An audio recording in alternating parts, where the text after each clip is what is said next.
What's up, everybody? This is episode 546 of the Pesky Report, brought to you by Beyond the Monster. I am Hunter. I am joined by Jake. Derek is not with us this week, but we do have a special guest, Boston Red Sox prospect Stanley Tucker. Stanley, how are you doing? Doing well. How are y'all? We cannot complain. Waiting for that cold weather to go away, but we're getting closer. It's almost baseball season. I got you. I'm down here in Texas, so that cold weather is very, very rare. I'll throw it right to Jake for the official start.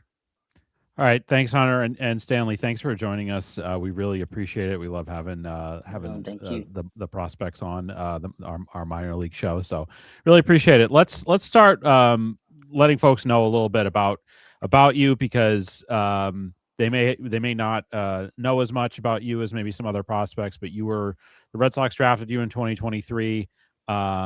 And you were a 19th round pick, and then you spent some time with Salem, both that year and 2024, and then 2025. Unfortunately, you got injured in spring training, and you missed the whole season in terms of playing for a Red Sox actual affiliate. But then you played in the fall league, and actually you did pretty well.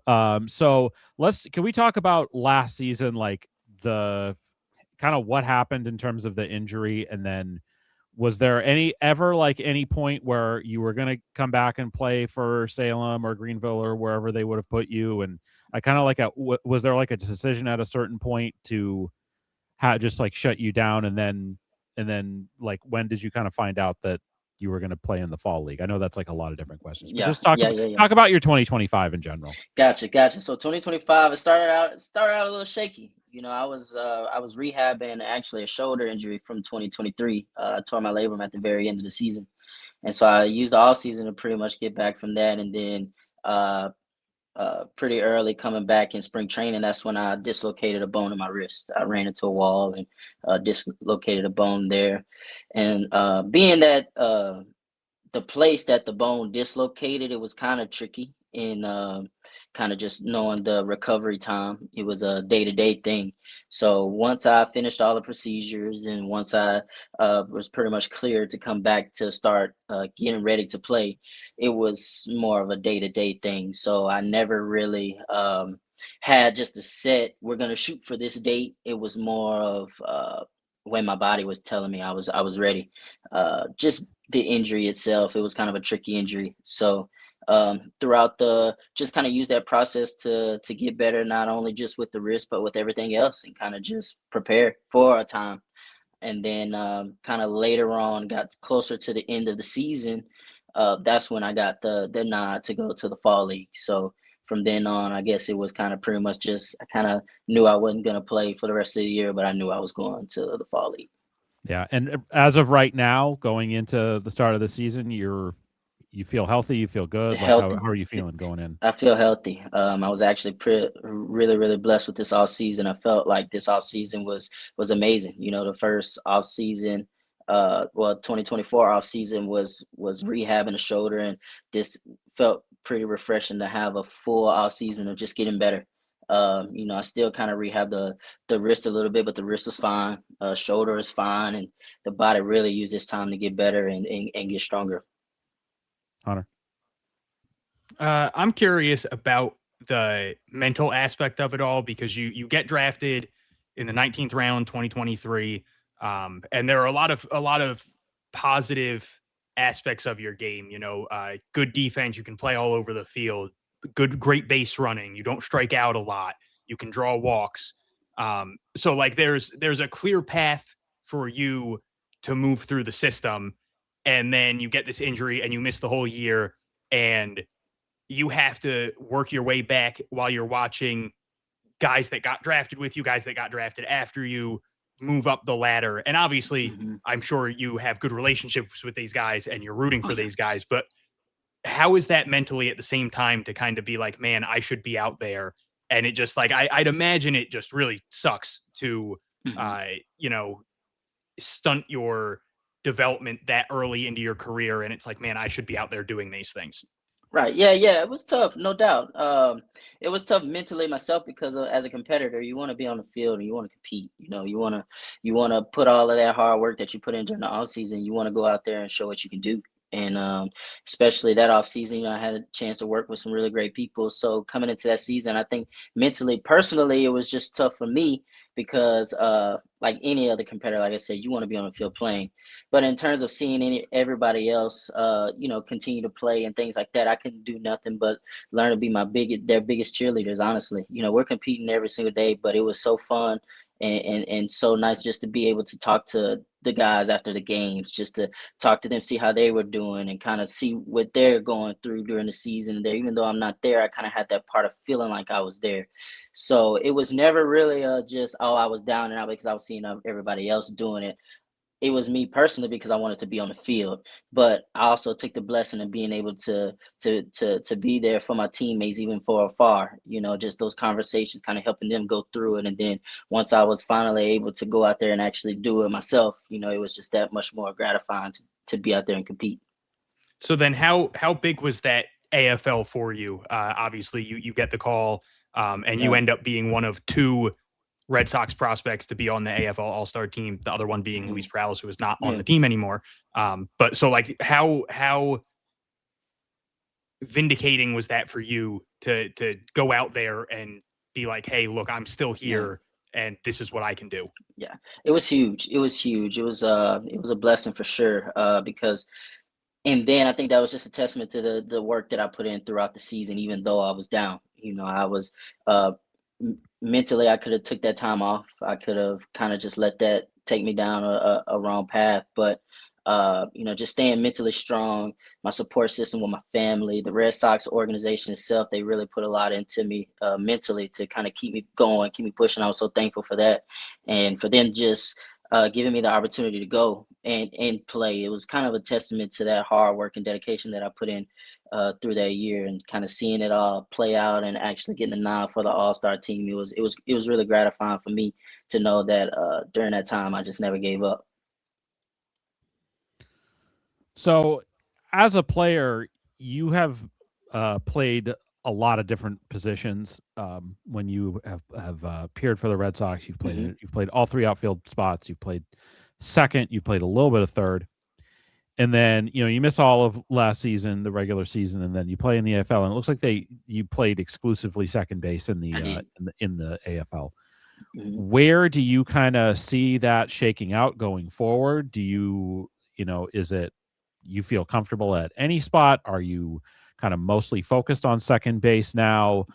Is it kind of like you'll just do whatever the team asks you to do? Like, where do you kind of see the position thing shaking out for you?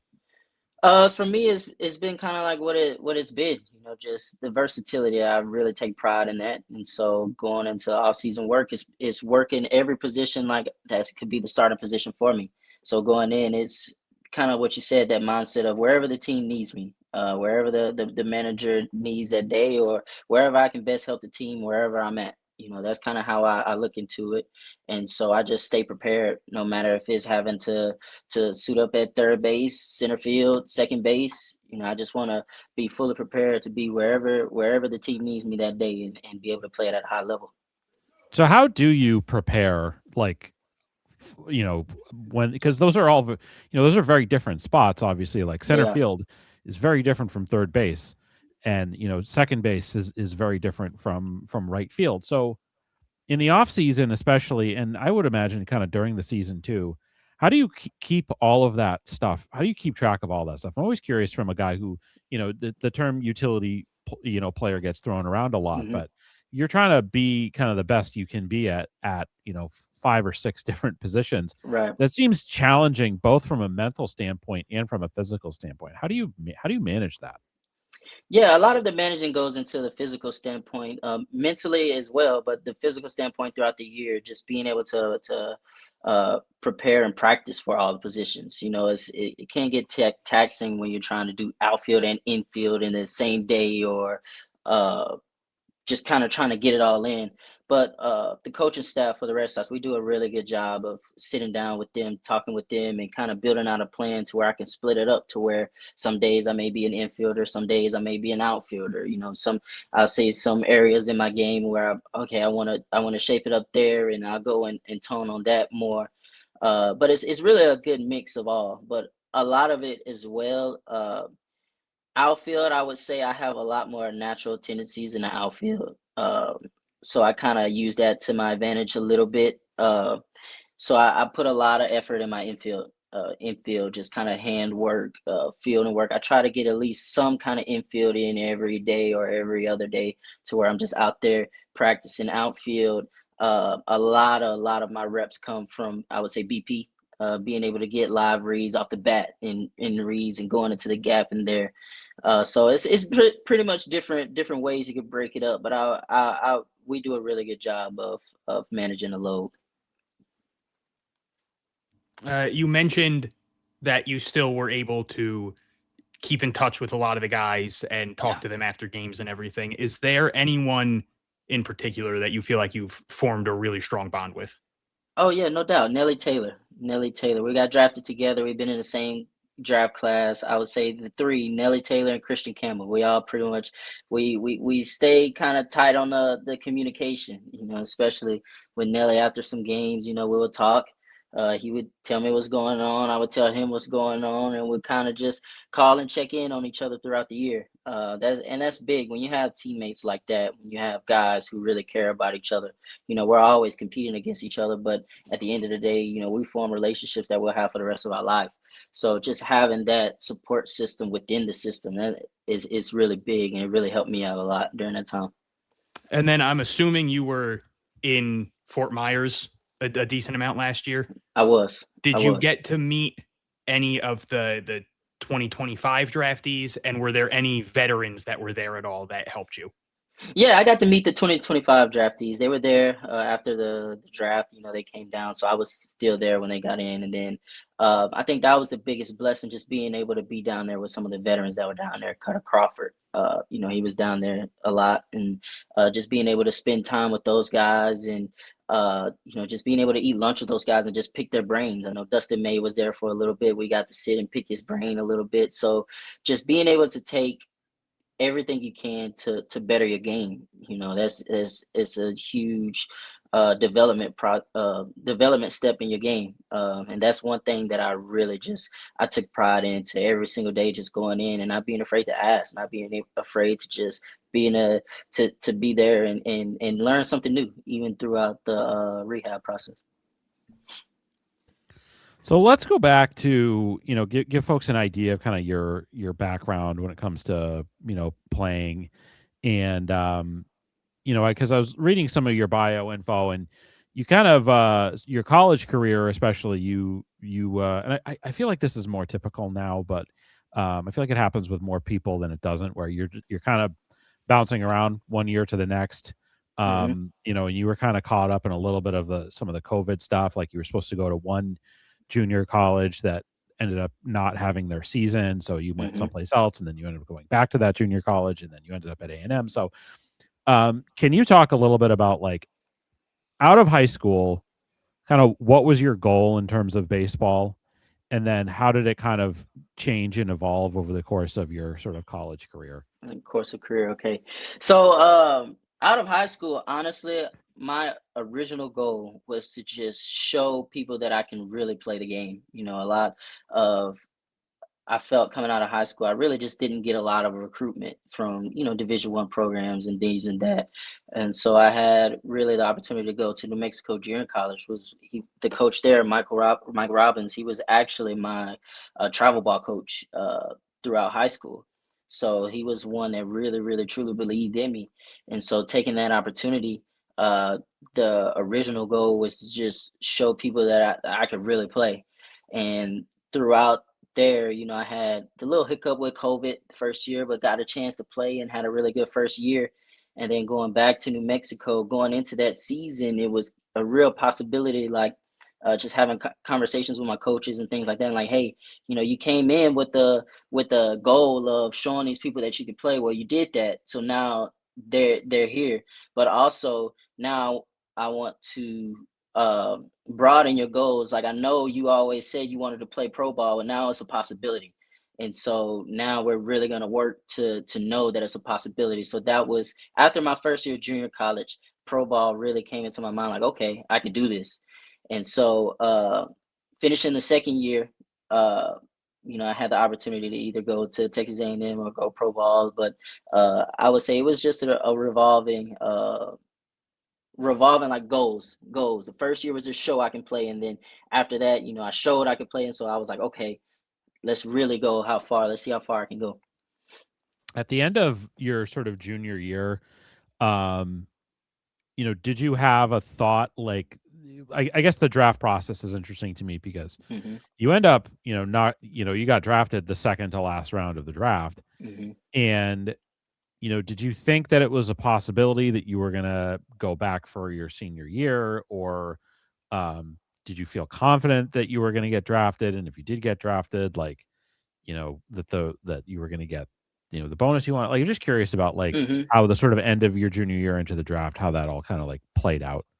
Yeah, end of the junior year, I was really uncertain on how it was going to go. Just my junior year at A&M, I had some good moments, but I didn't really play a lot. And so, I was kind of interested because the year before I had been in talks with some teams and things, and then had the junior year. So after that, I was really uncertain. I went and played summer ball in the MiLB draft league.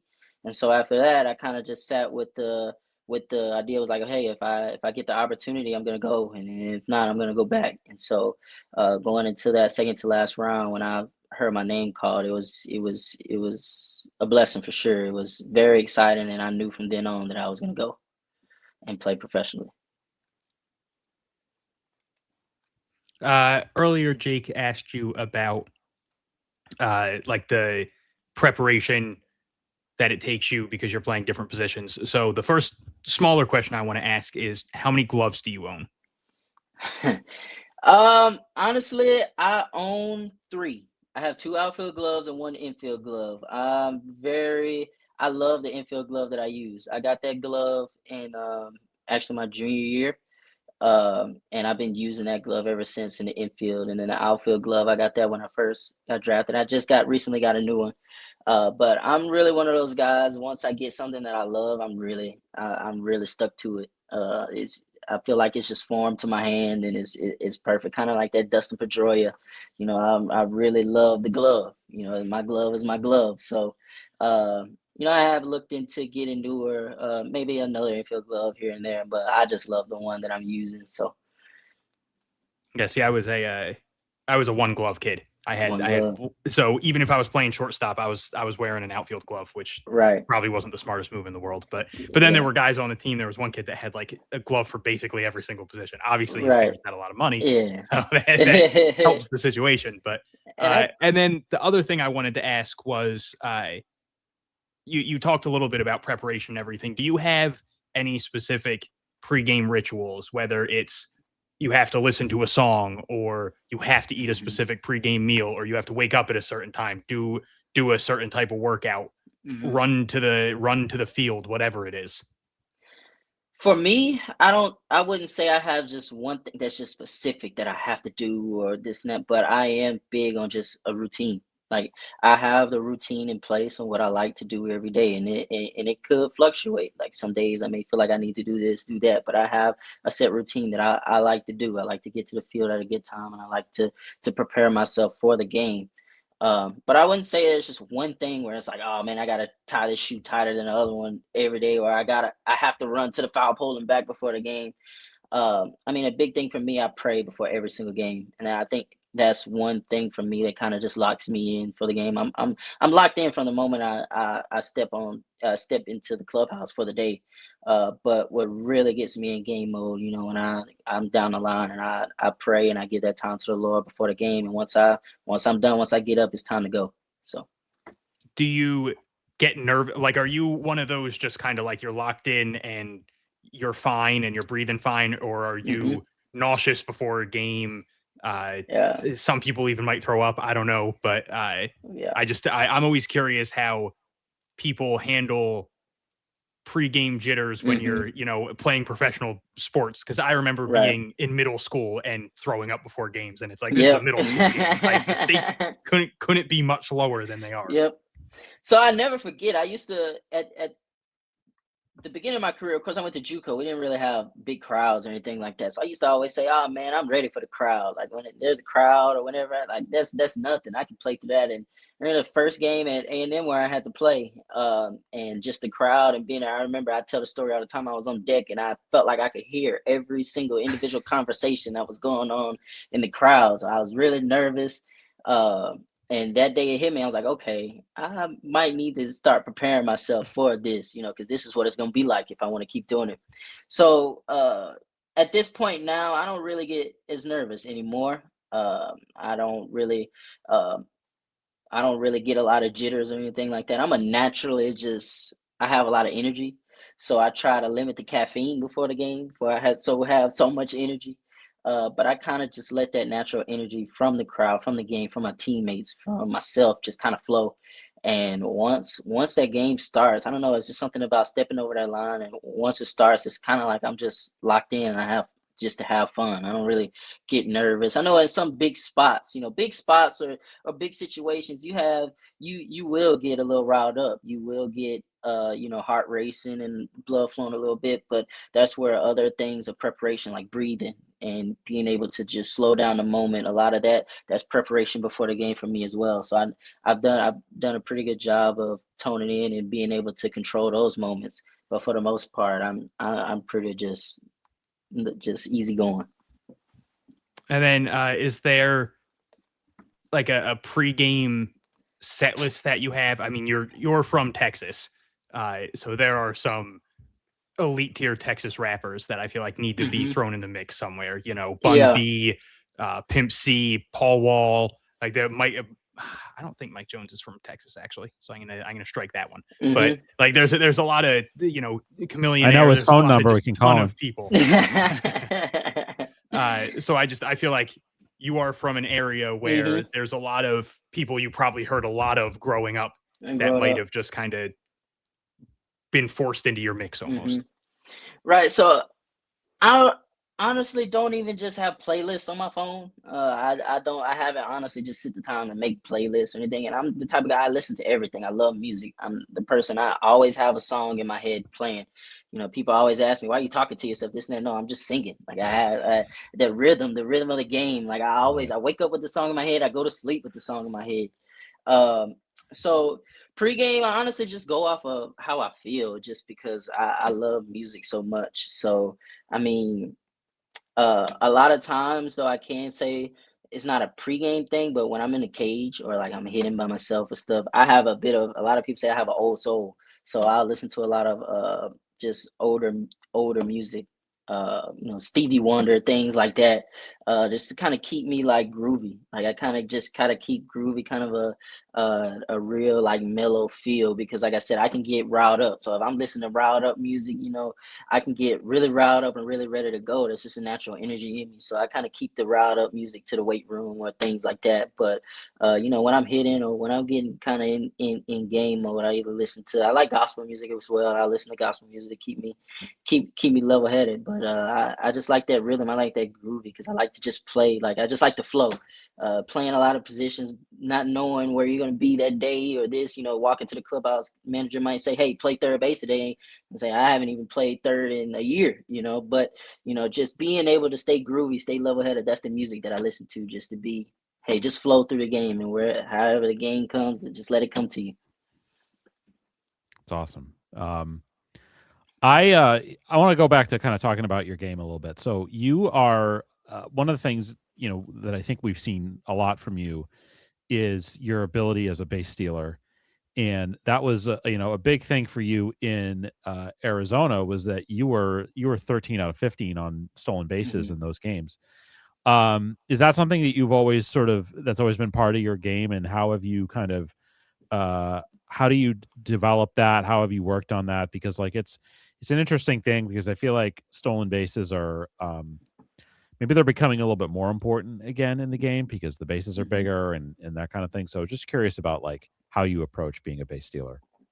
I take a lot of pride in being a base stealer. That's one thing that's huge with my game is speed. And growing up, that's what I had, especially going through high school, with speed. Once I got to college, I got a little bit stronger, and so I was able to put it in a gap here and there and put over a wall a couple times. But what I had before was speed, and so just growing up, talking to a lot of base runners and a lot of guys who done it before. I was actually born in Mississippi, in a small town named Summit, Mississippi, Macomb, Mississippi. And we actually had a big leaguer from that town. His name was Gerard Dyson, a huge base runner. Oh, yeah. Zoom by it. So I actually grew up, my uncle, his best friend was Gerard Dyson's like first cousins. They were tight.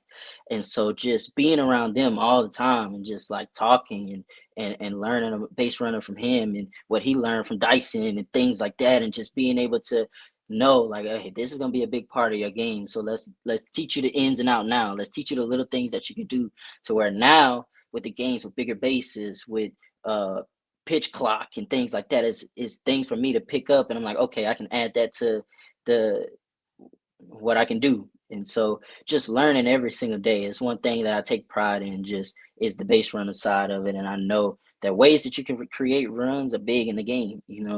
If I'm not going to slug 30 of them a year, 20 of them a year, like I can still create runs with my legs. And so I'm gonna go out there and do that. Do you think that the pitch clock, I'm just curious about this because obviously it's a lot different, now with the pitch clock. Mm-hmm. I think there maybe is a perception that, oh, okay, well, it's easy. If the clock gets down to 1, I can just go. Mm-hmm. But pitchers should be smarter than that. So I guess my question to you is like, it's not as easy as just like, hey, the pitch clock's going to get to 1 and I'm going to go, right? I mean, there's more to it than that, especially, and obviously pitchers are limited in how many times they can step off the rubber at this point. But how do you do you not allow yourself to be like lulled into a false sense of security, I guess, with the pitch clock? Like you got to know what the pitcher's rhythms are, and it's not necessarily dictated by the clock. I'm just curious. Yeah. So yes and no. Like you said, you say, oh, well, when it gets to 1, you could just take off. There's always that uncertainty that the pitcher's just holding it to 1. He could pick it, he could go. So in your body, you're gonna be like, oh, I could not. So that's there. But the pitch clock is a huge weapon in the base running. I can say that, and picking up the tendencies and rhythms of pitchers. And that's in the game of everything. But just being able to watch the game, watch what he does, knowing where the pitch clock is at the start of the game. First of all, that's one thing where I really do, because if I'm on first base and I can see the pitch clock, now I can say, okay, I can really use the clock on this pitcher. Let's look at his tendencies. A lot of pitchers may unconsciously hold the ball when they do a long hold and they're using the clock. If I know you're using the clock to hold, a lot of pitchers will wait to the same second. So it may not be 1 second, it may be 5 seconds, where he'll come set early and I know he's long holding. Well, every time he long holds, he looks at the clock and it's 5 seconds. Knowing little things like that, like you can use that stuff to your advantage. And I mean, that's what makes the great players great. They go into the game and try to use every little thing to where they can get that advantage over the next person. So pitch clock is big. If you know how to use it the right way, it can be big. You mentioned Gerard Dyson, MLB 2K legend. I always used to take him late in drafts just because he was like the perfect guy to have on your bench to steal bases. But so maybe I'll say outside of him, because I'm sure he had an influence on you then. Were there players when you were younger that you idolized or like tried to model your game after, whether it was something as simple as wearing their number or, the pregame batting stance or wanting to play a specific position because of them or anything? Oh, of course, Mookie Betts, 100%. It was always Mookie. God, that makes me feel so old. People are saying players that I watched when I was an adult now. Yep. It was Mookie. And then taking it a little bit further back, I was a real big Bryce Harper fan, actually. When I was very first a kid and started kind of keeping up with baseball, because I was a big football guy, uh, and so I kept up a lot of football. But once I actually started watching baseball and paying attention to it, I started out with Bryce Harper. For some reason, that was when he was first busting on the scene, and he was really heavily recruited prospect and things like that. So I like Bryce Harper, but then once I really started getting into the game and learning players, it really switched to Mookie. Mookie was a big one, and then you had Ozzie Albies and then Lindor. Like those guys who really watched because I liked watching infield specifically for Ozzie and Lindor, but just the versatility and the way that he approached the game was Mookie. So modeling the game after him, going into the cages, mimicking the stances and things like that, it was always Mookie. You said you were a big football guy, so I have two questions there. One, what was your favorite team? And two, did you play growing up? What position did you play? Okay, so favorite team growing up, my dad was a huge Patriots fan. My dad's actually a huge Patriots fan and a huge Red Sox fan. He was always growing up. And so we watched a lot of the Patriots. But my uncle, he played 10 years in the NFL. So he played 4 years in Houston and 6 years in Detroit. So during that time, I was the biggest Texans fan and I was the biggest Detroit fan once he moved around. But we keep up with the Patriots now. And like now, I would say I'm a Patriots fan, but I really just like individual players when it comes to the football side. So I don't really just have a team. I like players.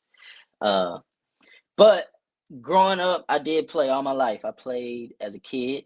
I started when I was 5. And then I played all the way through senior year of high school. And after senior year, I just stuck strictly baseball. But, oh, yeah, in position, I was a quarterback. I was a quarterback, actually, all the way to my junior year of high school. And then I switched to receiver. I was a good quarterback. I was short though. I got tired. I told the coach I got tired of trying to look over the line, and it was just too much. So I told him I knew I was getting to the end of my football career, and growing up I was always quarterback. So everybody was always, "Oh, you play quarterback. You can't play nothing else. Don't hit the quarterback. Don't do this." So going out, I kind of had that talk with him, and I was like, "Hey, I want to just play everything if I know this is it." And so I moved to receiver my junior year, and then you look up, and I was the receiver, punt returner, kick returner. I was the punter, held for the field goal. I was on all special teams, played some defense on some snaps. So it seemed like I never came off the field, and I loved it. So, gonna ask you. You don't have to, but I'm gonna ask you to name drop here. Who was your uncle? His name is Glover Quinn. Glover Quinn. Cornerback. He was a defensive back. He came in as a corner, yeah, yep, and then he pretty much ended his career as a free safety. He played when yeah. So he retired in 2019. So 2009 and 19. Oh, yeah. I mean, 10 years in the NFL is no joke. Oh yeah. That's awesome. Where did he play? Where did he go to college? He went to the University of New Mexico. Okay. In Albuquerque. Yeah. I don't feel like they've produced a lot of NFL talent, so that's pretty cool. Not a lot, but he'll always you tell him he's really him and Brian Urlacher. They were both big from that school. So. Okay, yeah, that's right. Yeah. So going back to your the like playing in the Red Sox, and I'm curious about. I always like to ask the prospects about what it's like to be a Red Sox prospect, because I feel like, obviously that's the only experience you have, but I do know that, the Red Sox put a lot of effort into different things that maybe other teams don't as much. And they've been kind of pioneers in some areas.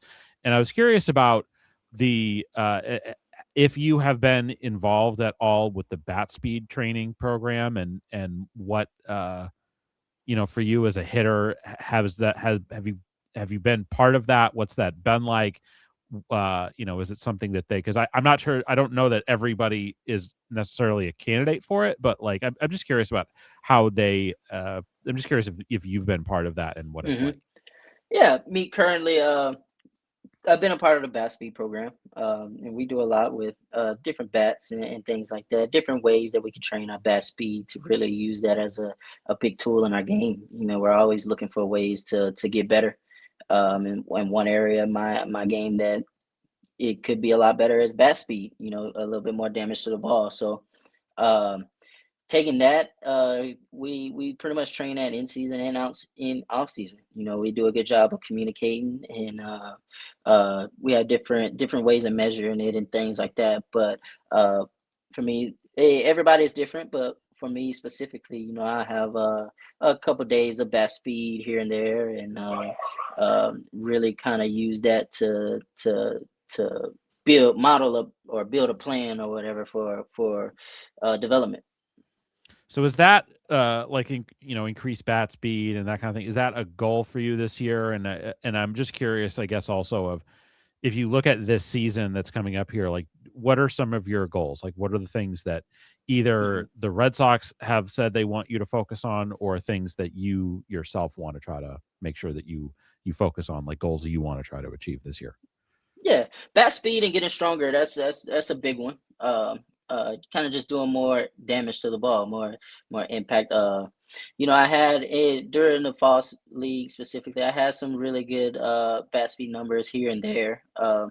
But one of the biggest things too was a lot of it was lower contact. So this off season, I really went into like, okay, taking this exit velo and bat speed that you have and being able to just connect to the ball well and hit it in the air. You hit this ball in the air to the left side 100%. You know, these are pretty much flying out of the yard. So it was a lot of going into this off season was consistency and just my movement in the box, my load, and just being able to be consistent in that way and using my eyes. You know, my eyes are pretty good. You know, like the strikeout to walk ratio. I really do take pride in just swinging at the things that I can do damage at and leaving all the rest. So going into this off season was big bat speed, but also just launch angle, and being able to consistently just repeat that every day. But you know, I guess are there things like you know I assume one goal for you this season is you want to try to stay healthy. Yes, 100%. You know, like are there goals in terms of like you want to reach a certain level of the minors, or you know you want to play every I'm just that kind of thing. I'm just curious about goals. Gotcha. Yeah, my number one goal is stay healthy. Just be able to complete the season healthy and kind of just show that versatility and durability that I have to be that guy for, you know, one day a major league club, to be able to have that guy to know he can play every single day wherever you need, wherever this guy may need a day, or this guy, you know, be that guy to where the manager can know that I'm ready on every day. So that's one. Another goal for me coming in, I wouldn't say I'm basing it off of or being at this level by the end of the year or this and that, because for me, I feel like if you do that, you put a lot of stress and pressure on yourself, being that trying to get there. I want to let my play just speak for itself. You know, that's one of the main reasons things. So going in, I want to steal a lot of bags, honestly. I had a good showing in the fall league with those bags in a short amount of time. So going throughout the year, I want to be that person that can go out and swipe a bunch. So that's going to be big for me, is stolen base count. And then with the bat speed, I did a lot of bat speed training, like I said. So hopefully putting the extra base hit count higher as well. Whether it be doubles, home runs, just kind of slug a little bit more this year. So I would say slugging percentage and stolen bases, that's big for me this year. You mentioned slugging percentage. We've had this discussion with a lot of especially hitters that have come on, is just Salem's ballpark not exactly being friendly towards towards hitters, towards hitting home runs. Is that something that you've noticed kind of just playing there, and then away games, obviously, that's something we tend to talk about with guys when they move up through the system, is just how much friendlier every other Red Sox minor league ballpark is, Greenville especially. People really seem to love to hit in. But is that something where I don't want to say it's like a negative, but it's almost kind of like a little disheartening to be like, oh man, we have, you know, maybe I'm in a little bit of a slump right now when we have 10 straight games at home, and this is not going to do me any favors. Yeah, Salem's tough. Salem's a tough ballpark. You know, being there my first year and then playing there that full season, Salem was tough. And that's excitement being to move through the levels and being able to go to more hidden friendly parts like Greenville. Yes, that's very exciting. It's very exciting to get out the graveyard. We call it the graveyard, man. That wall is big. That outfield is huge. But it'll be interesting. It'll be interesting to see. Like I said, the work that I put in this off season, the numbers that I've raised, and now hopefully going from Salem and going to higher levels in the org, just being able to use those parks to my advantage. It'll be really, really exciting, and I'm really excited to use them. Did you like the area though in general? I enjoyed it. You might talk to a lot of people that say, "Oh, it's boring," or "It's more in the country here and there," but I enjoyed it.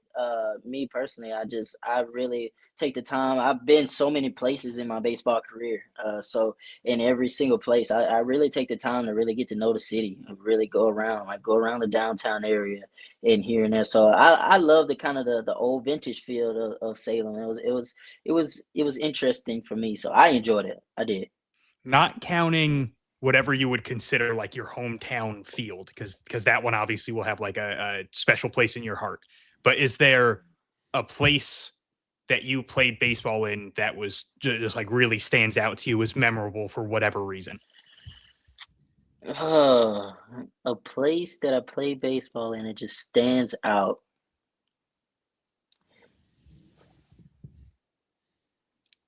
And it could be for 1,000 reasons. It could be just the area was nice. You had a big game. It could be whatever. Yeah. So I think, honestly, I'll take it back to my college days. We played on the road when we went to Mississippi State. Mississippi State's baseball place, that area, that stadium, it was just really special to me because growing up as a kid, my dream school was Mississippi State. I loved everything about Mississippi State. My dad was a Mississippi State fan, and so I didn't go to Mississippi State, went to A&M. So just getting that opportunity to go there, it was kind of like when I got to that field, when I got to that area, got to that place, it was really fulfilling to be there. Just being as a kid, just wanting to be there so much. And so I think I can just, that moment just pops into my head, just that first practice we had, because, we had practice before the series, just walking out the dugout and stepping on that field and looking around. I was like, oh man, this is pretty cool. I actually made it. So yeah, that'll be cool. I'm pretty sure Fenway will be up there. Hopefully we can get that on the list too. So have you ever been to Fenway or to Boston? I haven't. I actually went to Boston my first year to get my shoulder surgery. That was the first time I ever been in Boston. And we drove past the stadium. I told my mom, I said, just keep driving. I don't even want to look at the stadium. I don't want any.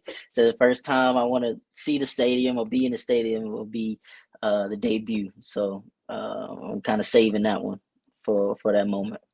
That's cool. I mean, it's the it's like it's the cathedral, it's the church of baseball, and it is a special place, and definitely hope to see you out there sooner rather than later. Is there any what major league ballparks have you been to, and do you have any that are like a favorite? So the Astro Stadium, Dakin Park, it used to be Minute Maid.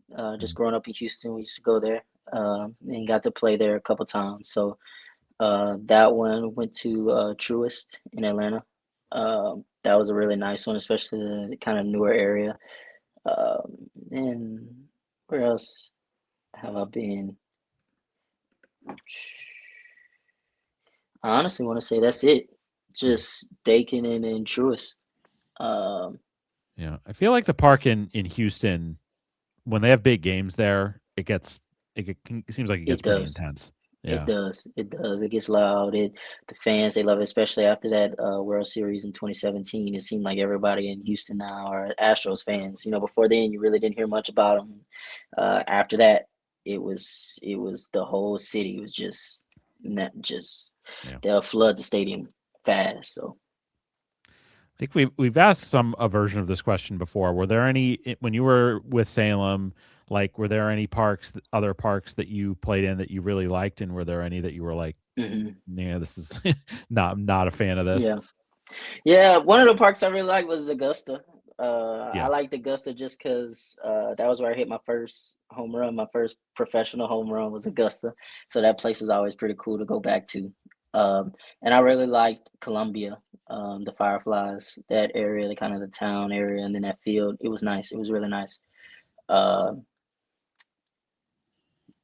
then you said anyone. Well, I was like, are there any that you weren't crazy about? But I mean, yeah, we did take a trip to down east. It was a little bit older part.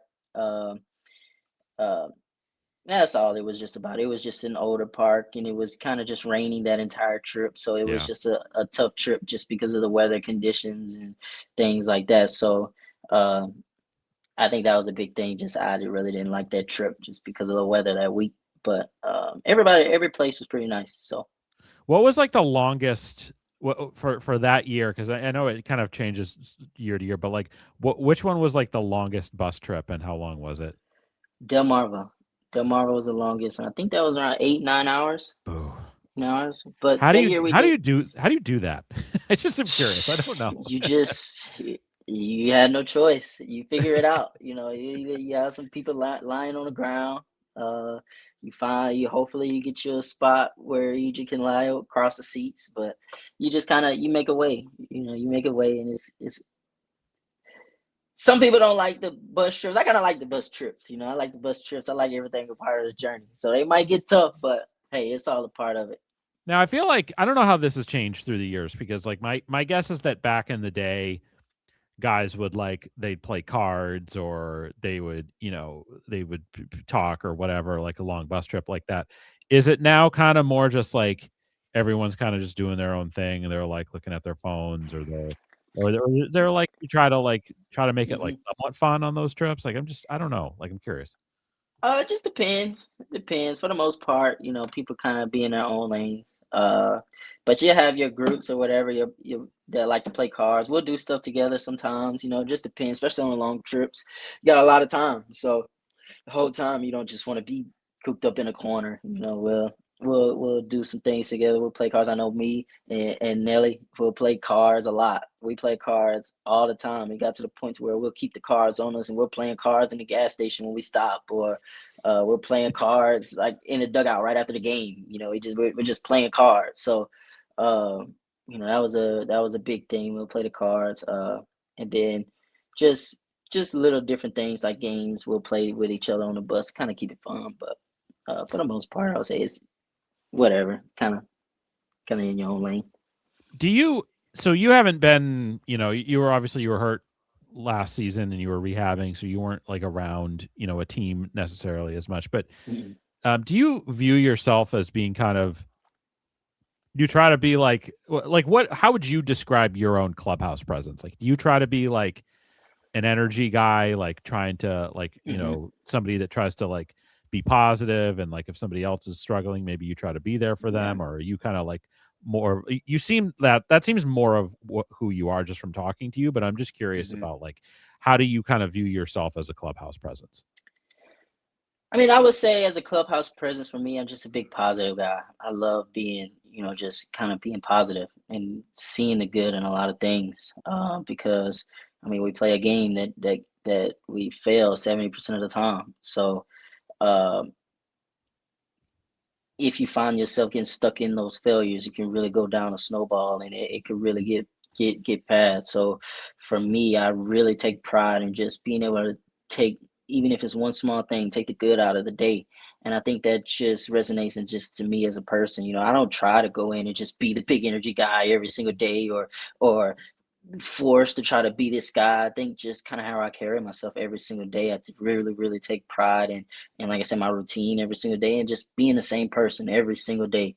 Never just really too high, never too low. It's just kind of just being around that, just being the same person every single day. And that's positive. That's speaking life into a lot of people. And in turn, I found, especially throughout the tough time, that was one of the time when I wasn't playing, and just kind of being down there in Florida with other guys that was rehabbing together, and then being there with the younger FCL guys.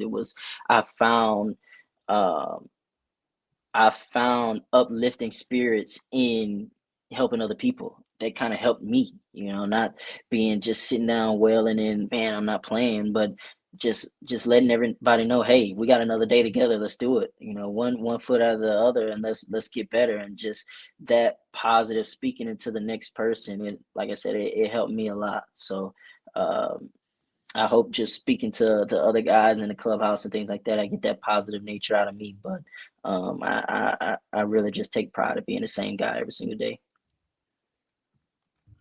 We don't want to keep you too long, but I am curious, because this is something I've learned over the last couple of years and something I've had to deal with on Twitter the last couple of days, is a lot of baseball players are very passionate about places that they eat, whether it's a fast food place, whether it's a gas station. Sorry, I'm laughing because like it's just been the funniest thing to watch. Like, I don't know, Stanley, if you've seen this, like what Hunter, like current and former. I'm currently getting bullied by major league pitchers. Yeah, by some guys who've gotten traded this offseason, especially like about different things, but like Wawa or whatever. And so I'm just curious if you have, I guess I'll ask two questions. I'm scared to hear the answer for the second one, but do you have any fast food restaurants, any chain restaurants, whatever it is that are like really big for you? And then I'll just throw this on immediately. What are your thoughts on Buc-ee's? I know you're a Southern guy, so I feel like I'm already going to lose. Buc-ee's. So first of it, Chipotle. Love Chipotle. I can probably eat Chipotle every day of the week. If my stomach permits, it'll let me eat Chipotle every meal of the day. But Buc-ee's, you gotta have Buc-ee's, man.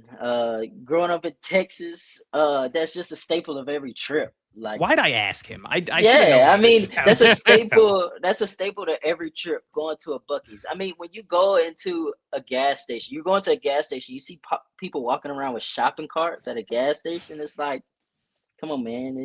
It's you gotta have Buc-ee's. You go in Buc-ee's, be prepared to spend your paycheck in Buc-ee's. You went in there to fill up.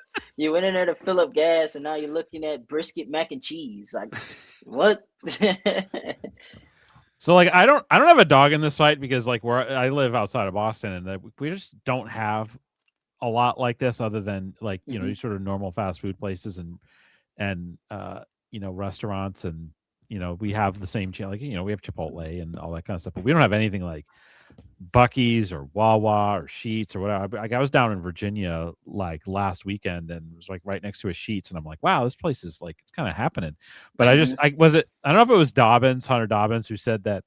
He said that Wawa is a Temu Buc-ee's. He did. And that hurt my soul. This cracked me up. Like, that was so funny. But there's a Wawa 0.7 miles from my house, so I'm there. Yeah, that's 7 times a week at least. I honestly, that's one thing I miss. That's one thing I miss from being back home. Being there. The Sheetz and Wawa, they don't stack up to the Buc-ee's. They're good, but they just don't stack up to the Buc-ee's. All right, it was really nice having Stanley Tucker on, everybody. Hunter is so passionate about this, about the Wawa versus these other places. I've converted people. I have converted people. I had people that used to argue with me that Sheetz was better, that Rutter's was better, and I'm getting everybody on the Wawa side. So I'm passionate. Now I can say though, being Buc-ee's, there are different locations of Buc-ee's. So there are smaller Buc-ee's, and then there are the big Buc-ee's. So the smaller Buc-ee's are just regular gas stations. So I may have just been to the smaller Wawas. I don't know if there's just been to a bigger Wawa. There isn't a Wawa that has like the store like the literal shopping. Like, I went to a Buc-ee's in Florida, and it was like there's literally shirts and you can buy flip-flops and sweatshirts and sweatpants, shopping carts. They're like plates to eat food off of, and so there's not that aspect, but it is like a fast food restaurant type aspect where you can get alcohol and made to order food and everything, and I will fight to the death for Wawa. But well. we like I said, we don't have anything really like that up this way, like that, like mid-Atlantic. It stops at like the mid-Atlantic, and it's like up here, it's like a gas station is a gas station. Like, it's too busy up there. You guys don't have that is, like just openness, which is where you throw that stuff. like a gas station is a gas station, a food, you know, a supermarket's a supermarket, like the fast food place. Like the closest thing to that is like it's like a Cumberland Farms, but like they don't have like you can't get like made to order food there. It's the hot dog on the roller. Oh no. Like that's it, you know, or the pre-made sandwiches. Like it's and there's no like it's not like a supermarket or whatever. So it's very, very different. We don't have anything like that up here. But it's funny for me to watch Hunter like get into online fights with people about this stuff, including major league pitchers. Hey, passionate about what you believe and passionate about what you like. I'll just say there's a reason David Sandlin and Hunter Dobbins got traded this offseason. You have some serious pull. I want to actually ask you about that, Stanley, a little bit. Is like, you know, because I know we only have a few minutes left, but was it because I like, you know, you played at the fall league with Luis Perales and you got traded, and you probably have other guys like teammates. Like, is it weird to like see teammates get traded? You know, I don't know if there were other guys that you played with that got traded like this off season or recently. Mm-hmm. Like, I was just curious if that's like a strange thing. Oh yeah, it's you know, for me, it's a part of the game. You know, it was kind of just in my first season. I know it was really that was a big shock for me, just being with the guy, being a teammate, then going to the clubhouse during the middle of the game. He's like, man, I just got traded. You know, that was a big shock for me. But you know, you do build relationship with those guys, and just because they get traded, you know, their relationship doesn't just fade away. You know, so you know, you still keep in contact with those guys, and you still you know, you still close with those guys. But we know it's a part of the game, and it happens. And you know, a lot of times you're really happy for those guys because sometimes you know a lot of the trades that that happen, you know, put them in a better situation to achieve all the goals and dreams that you talk about every single day. So I think that's a lot of it too, is like you're really just happy for those guys, especially they go into a great situation. Yeah. So last question for me, I'll just ask you, like, when are you heading to like Fort Myers, and what are you looking forward to the most when you get there? Yeah, so I'll be in Fort Myers the 28th, right before minor league camp starts. I'll be down there, and I'm really just looking forward to just a spring training where I'll make it through the full spring training this year. You know, last year, you know, I had a good momentum at the beginning, and then the risk happens. But I mean, this year I'm just really looking forward to getting back with the guys and making it through to get to an affiliate this year, and that'll be step number one in the goals for 2026. Yeah, I was just looking through the 2024 stats, and there are a lot of people on that team that are no longer in the organization, whether it's trade or release. But I saw, you know, Andy Lugo, Jetixon Paez, Albert Feliz, yes, Elmer Rodriguez Cruz. There was more people than I expected. Justinson Garcia was there for a little bit at the end of that year, or at the beginning of the year. Sorry. So then I'll just finish off by asking you if there's anything you would want Red Sox fans to know about you, if there's anything you want to plug or whatever. I know you are doing some hitting instruction now, so just if there's anything you want Red Sox fans to know, and if there's anything you just want the world to know. Yeah, I mean, really, what I would love Red Sox fans to know, the world to know, that man, I'm just a man of God. You know, I love everything that I do, everything that I stand for, and everything that I am in the game is because of him, and I do it for him. That's first and foremost. And the second thing for Red Sox Nation is just to know that you got a guy that's going to compete no matter where I'm at. You know, I'm going to compete, and hopefully one day compete at the highest level in Fenway, and help bring a championship back to Boston in any way I can. That's kind of just where that competitiveness is in me, and just that pride that I have, that no matter where I'm at, no matter who I am, I want to do the best for the team. I want to do the best for the city. And yeah, that's just the guy that I am. It's the guy that the Red Sox Nation have. So. All right, well, thank you very much. You were more than generous with your time. For Jake, I want to say thank you again to Stanley Tucker for coming on, and just check us out on Instagram, Twitter. I think those are YouTube, I guess, at the Pesky Report. Subscribe, like, share, do everything for us, please. Same thing with Beyond the Monster. greatly appreciated. Thank you. We did it.